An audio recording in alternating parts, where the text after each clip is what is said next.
You're sitting by a fire 60,000 years ago. Someone in your group has just died. You don't leave the body where it fell. You wrap it. You place flowers beside it. You bury it facing the sunrise. No one taught you why. You just knew this mattered. And that single act, done by a species with no writing, no science, and no word for soul, is the first evidence we have of something that would eventually build cathedrals, start wars, comfort dying strangers, and convince billions of people that they are never truly alone. So, where did it come from? Not the specific gods, not the specific rituals, the instinct itself, the thing underneath all of it. Let's start with the bodies. In 1953, at a site called Shanidar Cave in Iraq, archaeologists uncovered Neanderthal remains buried with clusters of pollen. For years, researchers argued this meant Neanderthals were burying their dead with flowers, a deliberate act of grief and ceremony, tens of thousands of years before anything we'd call religion existed. The pollen theory has been debated since, but the burial itself hasn't. This wasn't an accident. Bodies were placed deliberately, often curled, often facing a direction, often surrounded by objects that served no practical purpose to a corpse. Further south, at a site called Sima de los Huesos in Spain, researchers found something even stranger. Dozens of human ancestor skeletons at the bottom of a 43-foot vertical shaft, deep inside a cave system, alongside a single beautifully crafted stone hand axe. No tools were needed at the bottom of a pit. No survival reason to climb down there at all. Someone carried bodies into the dark, on purpose, generation after generation, and left something behind with them. And then there's Bruniquel Cave in France. Neanderthals, 176,000 years ago, went nearly 1,000 feet underground and built deliberate circular structures out of broken stalagmites. No natural light, no food source, no shelter advantage, just structure assembled with intention, in a place no predator would follow and no meal would ever be found. 3 sites. 3 species-defining moments, none of them about survival, all of them about something else. So, what was actually happening in these brains?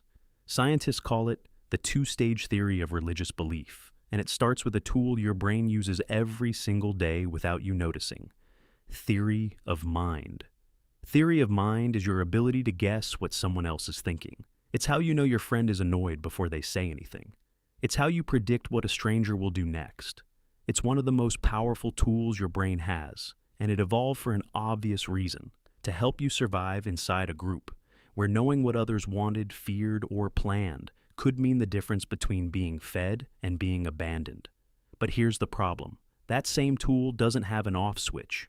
Your brain applies it constantly, automatically, to everything, including things that have no mind at all. A rustling bush becomes something that wants to hide from you. A storm becomes something angry. A lucky streak becomes something rewarding you. This is called agency detection, and it misfires constantly, but the misfire was worth it. A false alarm about a mind in the bushes costs you nothing. Missing an actual predator costs you your life. So, evolution built a brain that would rather see 100 imaginary minds than miss one real threat. Stack agency detection with theory of mind, apply it to the wind, the stars, the changing seasons, and death itself, and you get animism. The belief that the world is full of unseen minds, watching, wanting, deciding. This still doesn't explain gods, though, not the way we think of them now. Small bands of 30 or 40 people didn't need a god to keep order. Everyone knew everyone. Cheating, stealing, or hurting someone in the group was noticed immediately, and punished immediately. Reputation did the job, religion would later take over. But then something changed the math entirely. The size of the group. As populations grew from dozens of people to the hundreds, then thousands, that old system broke. You couldn't watch everyone anymore. You couldn't know who to trust. And in a large, anonymous group, cheating becomes easy, and cooperation becomes fragile. This is where researchers believe belief in what they call big gods became a genuine evolutionary advantage.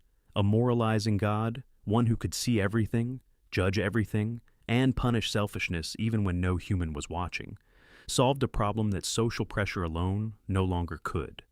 Groups that believed they were being watched by something all-seeing cooperated better, cheated less, and outcompeted groups that didn't. Belief wasn't just comforting, it was structural.